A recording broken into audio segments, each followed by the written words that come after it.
So, welcome back everybody to another video of Elite Dangerous. Today I wanted to demonstrate some of the perks of the new mission system, especially when there are war zones in the current system. I've just accepted a mission for one faction to kill 7 enemy combatants in this high intensity conflict zone, and I wanted to show you just how fast you are able to make money in a combination of the combat bonds as well as the mission payouts. I will let this one play out in real time.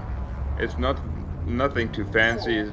It's just to demonstrate you just exactly how long it takes and what the payouts are. If you've played Elite Dangerous from the very beginning, as I did, you may have noticed that in the last couple of weeks, the most profitable way to grind out credits for your ships was to fight in resource extraction sites, and with a little bit of luck you could make roughly 1 to 2 million credits per hour.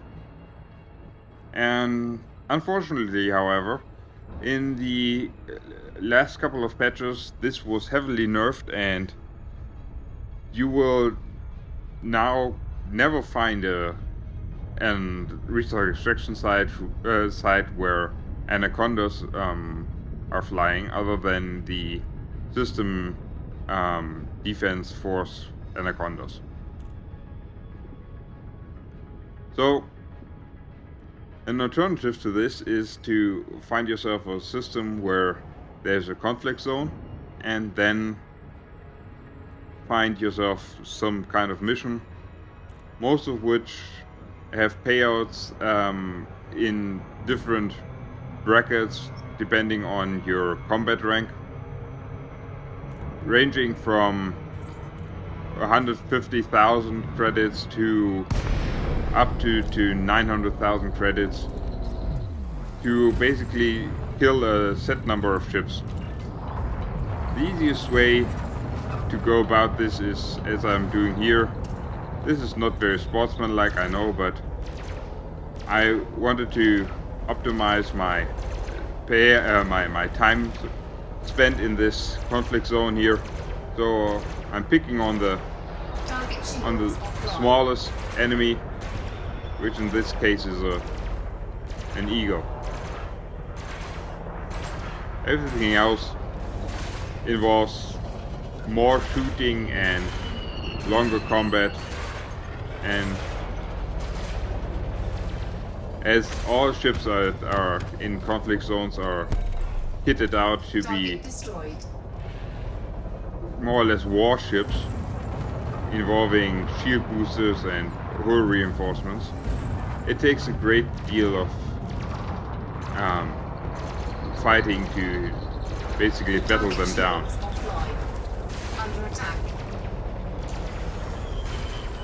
So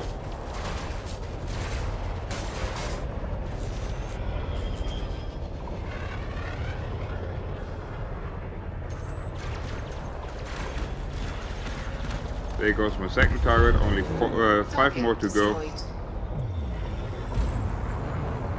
I'm just boosting from target to target to basically kill them all.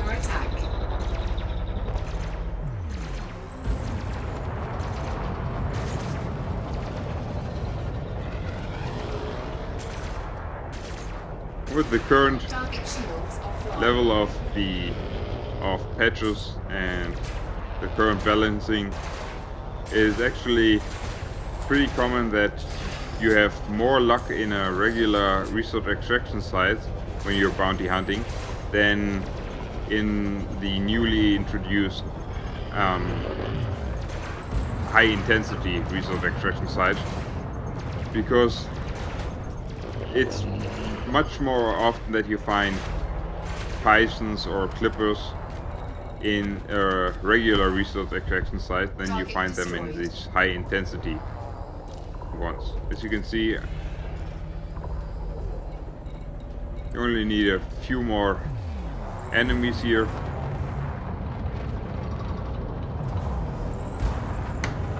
And the largest part of the time that it takes is basically flying to and from the combat zone, or flying between the different targets that you're actually attacking here. This probably could have been a little bit more optimized if I would have equipped 2 laser weapons rather than 1 laser weapon and big cannon on my vulture.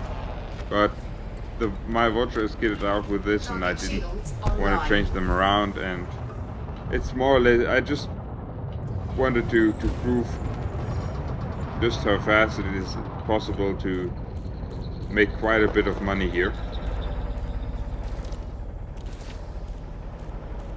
During all the excitement, I actually forgot to reallocate my energy, which is a little bit silly, but it happens. So consider this a little bit of unoptimized play still. But for our second to last target, we basically have a Viper here because we ran out of Eagles, and well, once the Viper's shields are down, which should be right about now, you will see that the Viper actually has a much sturdier hull than the Eagle had, and this constitutes one of the problems, because with every level of enemy that you step up, it takes quite a bit more time to actually fight them down and destroy them. And from my personal experience, the payouts of bounties or combat bonds from bigger enemies compared to the small enemies, like the Eagles that I just shot down, isn't really scaled up in the same accord as the hull capacities were. And as you can see there, we had a little bit of a hit and run with this Navy ship, but I will make him pay for that one way or another.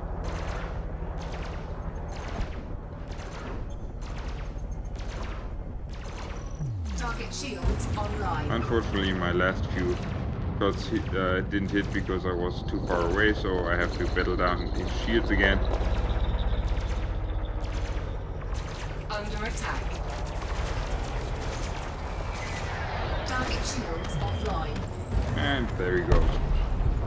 Target destroyed. So I'm going back to the next Cobra because it's the only enemy I can see at the moment, and I prepare to go for my last kill to finish off this mission.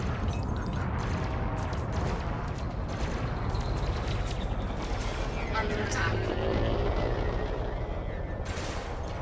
Target shields online. Target shields And in particular, the hull strength of the Cobra Mark III compared to other craft of a similar size is quite massive, and normally I have to say I actually actively avoid fighting with them when I'm, for example, res farming, because it simply takes too long to kill them. target destroyed. As you can see, my mission is over.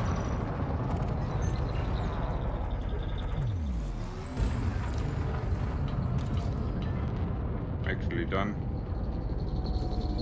So Under attack. as this Asp is really wanting to pick a fight with me, I think I'll oblige him here. This provides me with another example of what I just said. The Asp is basically the next step up from the Cobra, and while it again takes longer than to kill it than it does for a Cobra or an Eagle, it actually it's not reflected in the payout when you actually kill them. And that's one of the problems that I have currently, because the damage or the potential for the damage that Asp can do to you is much higher than the Cobra, for example. And you'll see this because I'm quite in the middle of it, or in the thick of it here right now. I'm switching over to a Python.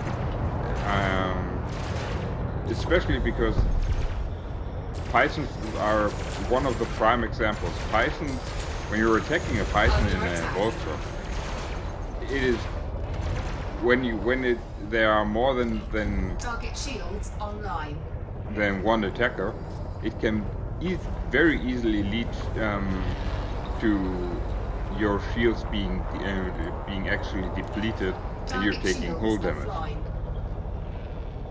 But I've had a little bit of luck here. He was preoccupied and was already damaged, and so I'm thinking, okay, I had enough. Frameshift drive charging. Just to make a speedy return to Cook Orbital now. And I've completed the mission in about 11 and a half minutes. Now I just have to return to the station and engage.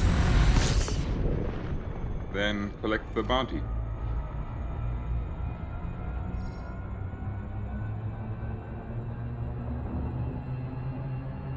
And especially before the hull integrity compromised.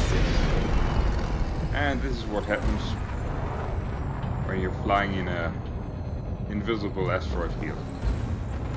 As you can see,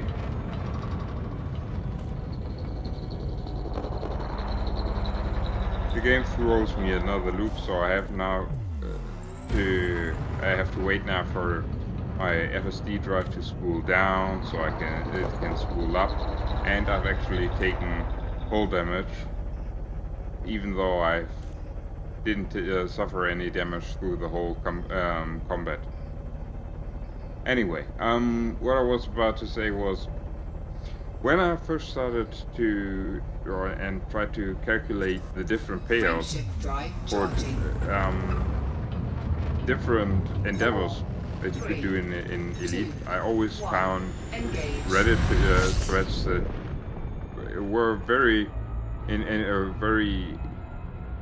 exaggerated in their numbers. Like oh, you can do 5 million credits in res farming. No, you can't do 5 million credits in res farming, because in 99% of the time it takes you about 4 hours to find a res site that actually provides you with a steady income of anacondas, clippers, and pythons. And only then, and if you're flying with the right ship that can actually attack bow or is very effective against shields as well as hull.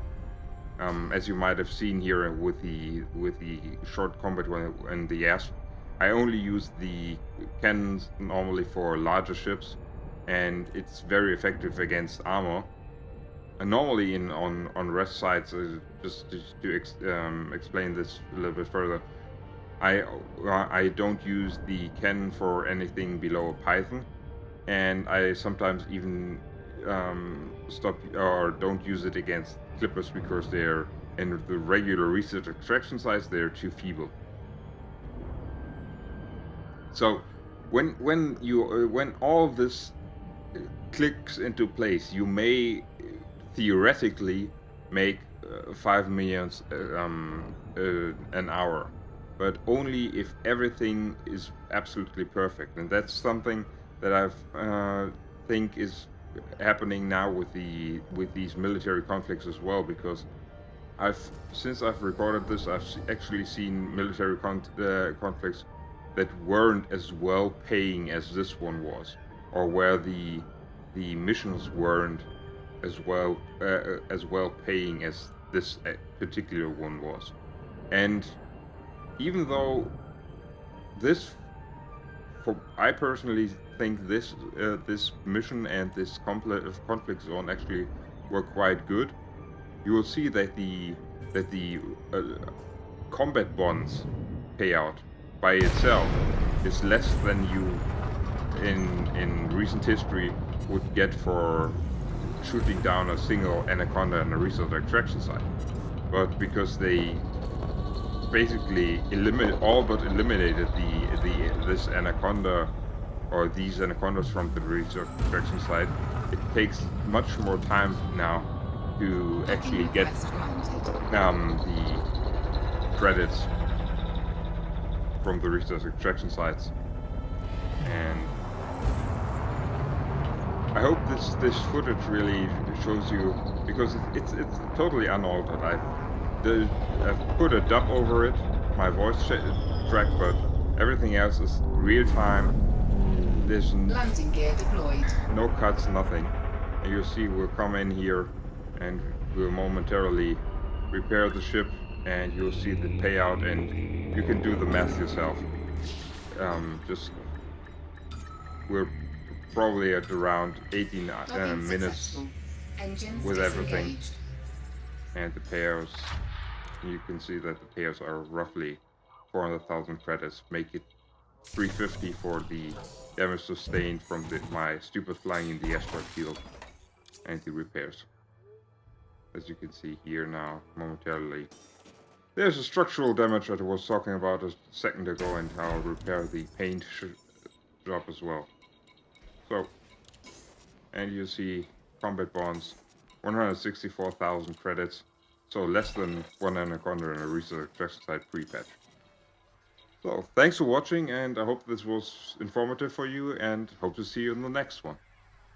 Bye!